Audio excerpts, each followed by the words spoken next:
Hi friends, flavour by Shiba ಚಾನಲ್ಗೆ ಸ್ವಾಗತ. ಇವತ್ತು ಕೆಲವೇ ನಿಮಿಷಗಳಲ್ಲಿ ಸೂಪರ್ ಆಗಿರುವ ಒಂದು ಬ್ರೆಡ್ ಟೋಸ್ಟ್ ಮಾಡೋದು ಹೇಗೆ ಅಂತ ತೋರಿಸ್ಕೊಡ್ತೀನಿ. ನನ್ನ ಚಾನಲ್ನ ಯಾರು ಇನ್ನೂ ಸಬ್ಸ್ಕ್ರೈಬ್ ಮಾಡ್ಕೊಂಡಿಲ್ಲ ಅವ್ರು ದಯವಿಟ್ಟು ಮಾಡ್ಕೊಳ್ಳಿ. ಹಾಗೆ ಡೈಲಿ ನನ್ನ ವೀಡಿಯೋಸ್ನ ವಾಚ್ ಮಾಡ್ತಾಯಿರಿ, ಜೊತೆಗೆ ಲೈಕ್ ಮಾಡಿ ಹಾಗೆ ಶೇರ್ ಕೂಡ ಮಾಡಿ. ನೋಡಿ, ರೆಡಿ ಇರುವಂಥ ಬ್ರೆಡ್ ಟೋಸ್ಟ್ ಇದು. ಈವ್ನಿಂಗ್ ಸ್ನ್ಯಾಕ್ಸ್ಗೆ, ಮಾರ್ನಿಂಗ್ ಬ್ರೇಕ್ಫಾಸ್ಟ್ ಕೂಡ ತುಂಬ ಚೆನ್ನಾಗಿರುತ್ತೆ.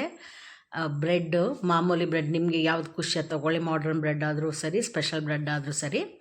ಏನೂ ಇಲ್ಲ, ಕಡಲೆ ಹಿಟ್ಟಿದ್ದು, ಬೇಸನ್ನಿದ್ದು ಕಡಲೆ ಹಿಟ್ಟನ್ನ ಒಂದು ಬೌಲಲ್ಲಿ ತೊಗೊಂಡಿದ್ದೀನಿ. ನಾನು ಒಂದು 6-7 ಪೀಸ್ ಮಾಡ್ತಾಯಿದ್ದೀನಿ ಅಷ್ಟೇ.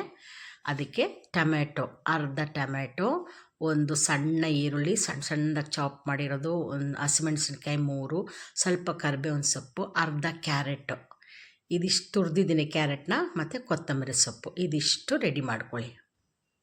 ಇದೆಲ್ಲವನ್ನು ಹಾಕಿ, ಆನಿಯನ್ನು, ಟೊಮ್ಯಾಟೊ, ಕ್ಯಾರೆಟ್ ಮತ್ತು ಕೊತ್ತಂಬರಿ ಸೊಪ್ಪು, ಕರಿಬೇವಿನ ಸೊಪ್ಪು, ಹಸಿಮೆಣಸಿನ್ಕಾಯಿ. ಈಗ ರುಚಿಗೆ ತಕ್ಕಷ್ಟು ಉಪ್ಪು ಹಾಕ್ಕೊಳ್ಳಿ. ನೆಕ್ಸ್ಟ್ ಪೌಡ್ರ್ಗಳು ಹಾಕೋಣ. ಅರಿಶಿನ ಪುಡಿ ಸ್ವಲ್ಪ 1/4 ಚಮಚ, ಅದಾದಮೇಲೆ ಪೆಪ್ಪರ್ ಪೌಡ್ರ್, ಕರಿಮೆಣಸಿನ ಪುಡಿ 1/4 ಚಮಚ, ಜೀರಾ ಪೌಡ್ರು 1/4 ಚಮಚ, ಗರಂ ಮಸಾಲ 1/4 ಚಮಚ ಸ್ಪೂನಲ್ಲಿ ಹಾಕ್ಕೊಳ್ಳಿ. 1/4 ಸ್ಪೂನ್ ಹಾಕ್ಕೊಳ್ಳಿ. ಅಚ್ಕಾರದ ಪುಡಿ ಅರ್ಧ ಸ್ಪೂನು, ಧನಿಯಾ ಪುಡಿ ಅರ್ಧ ಸ್ಪೂನು. ಆಯ್ತಲ್ವ? ಇದಿಷ್ಟು ಹಾಕಾದ್ಮೇಲೆ ಅದಕ್ಕೆ ಸ್ವಲ್ಪ ನೀರು ಹಾಕಿ ಮಿಕ್ಸ್ ಮಾಡ್ಕೊಳ್ಳಿ. ಜಾಸ್ತಿ ಮಾಡಬೇಡಿ, ನಾವು ಈ ಬಜ್ಜಿಗೆಲ್ಲ ಮಿಕ್ಸ್ ಮಾಡ್ತೀವಲ್ವ ಆ ಥರ ಮಿಕ್ಸ್ ಮಾಡ್ಕೊಳ್ಳಿ, ಸ್ವಲ್ಪ ತಿಕ್ಕಾಗಿರಲಿ. ಈಗ ಆ ಬ್ರೆಡ್ನ ತೊಗೊಂಡು ತವಾಗೆ ನೀವು ತುಪ್ಪ ಆದರೂ ಹಾಕ್ಕೊಳ್ಬೋದು, ಎಣ್ಣೆ ಆದರೂ ಹಾಕ್ಕೊಳ್ಬೋದು. ಬ್ರೆಡ್ನ ಇದಕ್ಕೆ ಡಿಪ್ ಮಾಡಿಬಿಟ್ಟು, ಆಚೆ ಈಚೆ ಡಿಪ್ ಮಾಡಿಬಿಟ್ಟು ಅದನ್ನು ತವಾದಲ್ಲಿ ಹಾಕಿ ಫ್ರೈ ಮಾಡೋದು. ಸ್ಟವ್ದು ಫ್ಲೇಮ್ನ ಮೀಡಿಯಮಲ್ಲಿ ಇಟ್ಕೊಳ್ಳಿ, ಇಲ್ಲಾಂದರೆ ಕಪ್ಪಾಗಾಗ್ಬಿಡುತ್ತೆ.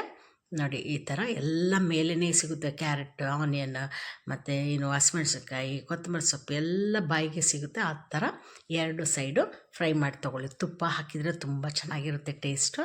ಬಟ್ ಅದನ್ನ ಬಿಸಿಯಾಗೇ ತಿನ್ನಬೇಕು, ತಣ್ಣಗಾದ್ಮೇಲೆ ತಿನ್ನಲಿಕ್ಕಾಗಲ್ಲ. ಆಯಿಲ್ ಹಾಕಿದ್ರೆ 2 ಟೈಮಲ್ಲೂ ಯೂಸ್ ಮಾಡ್ಕೊಳ್ಬೋದು. ನೋಡಿ, ನಾನು ತುಪ್ಪ ಹಾಕ್ತಾಯಿದ್ದೀನಿ.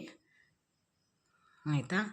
ತುಪ್ಪ ಹಾಕ್ಕೊಳ್ಳಿ. ಅದರದ್ದು ಫ್ಲೇವರು ಇದು ರೋಸ್ಟ್ ಆಗುವಾಗ ಆ ಒಂದು ಕ್ರಿಸ್ಪಿಯಾಗಿ ಸಿಗುತ್ತೆ ನೋಡಿ, ಅದೆಲ್ಲ ತುಂಬ ಚೆನ್ನಾಗಿ ಅನಿಸುತ್ತೆ. ಕಾಫಿಗೆ, ಈವ್ನಿಂಗ್ ಸ್ನ್ಯಾಕ್ಸ್ಗಂತೂ ಎಕ್ಸಲೆಂಟ್ ಆಗಿರುತ್ತೆ. ಮಾಡಿ, ಇಲ್ಲ ಬ್ರೇಕ್ಫಾಸ್ಟಿಗಾದ್ರೂ ನಮಗೆ ಇದು ಫುಲ್ ಸ್ಟಮಕ್ಕೆ ಒಂದು 4 ಪೀಸ್ ತಿಂದರೆ ಬೇಕಾದಷ್ಟು ಅದೇ. ಅದನ್ನು ಟ್ರಯಾಂಗಲ್ ಶೇಪಲ್ಲಿ ಕಟ್ ಮಾಡ್ಕೊಳ್ಳಿ.